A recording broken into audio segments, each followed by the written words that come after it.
है, नमस्ते प्रणाम। तो फिर से एगो हम बहुत सुंदर कन्यादान के गीत लेके आ गए बनी। तो सुन के तनी दबा के लाइक शेयर सब्सक्राइब करी लोग, बहुत सारा सपोर्ट करी लोग, कमेंट अच्छा अच्छा करी लोग कि रौरा लोग के कैसा लगता है हमारा कन्यादान गीत।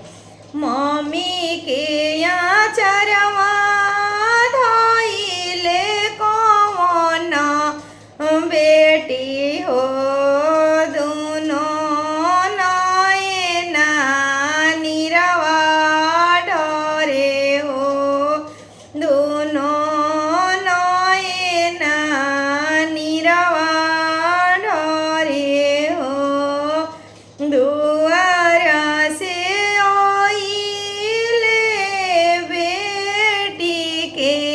पापा हो काहे बेटी के निरवा डरे हो, काहे बेटी के निरवा डरे।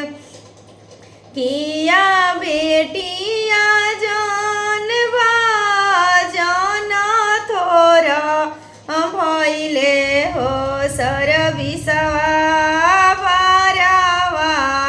नहीं खोजनी हो सर विसवा भरावा, नहीं खोजनी हो नहीं पापाया जन बाजन थोरा भइले हो सर विसवा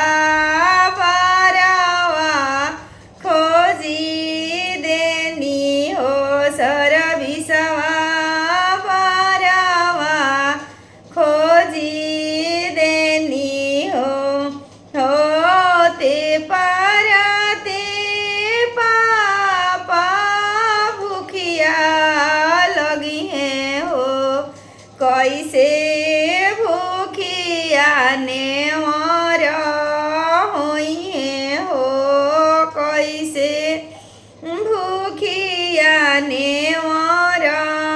हुई है हो। लागे देहू बगा सर के बजरिया हो, गैया किनी के दहे जवा देवो, गैया किनी के दहे जवा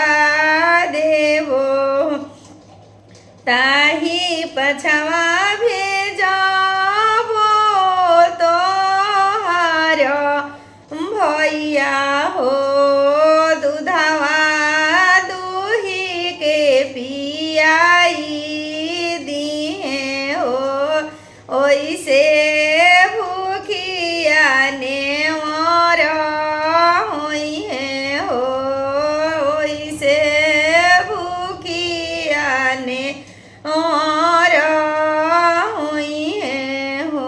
बेटी के पापा का करेलन देखी जा कितना भाव गीत बा।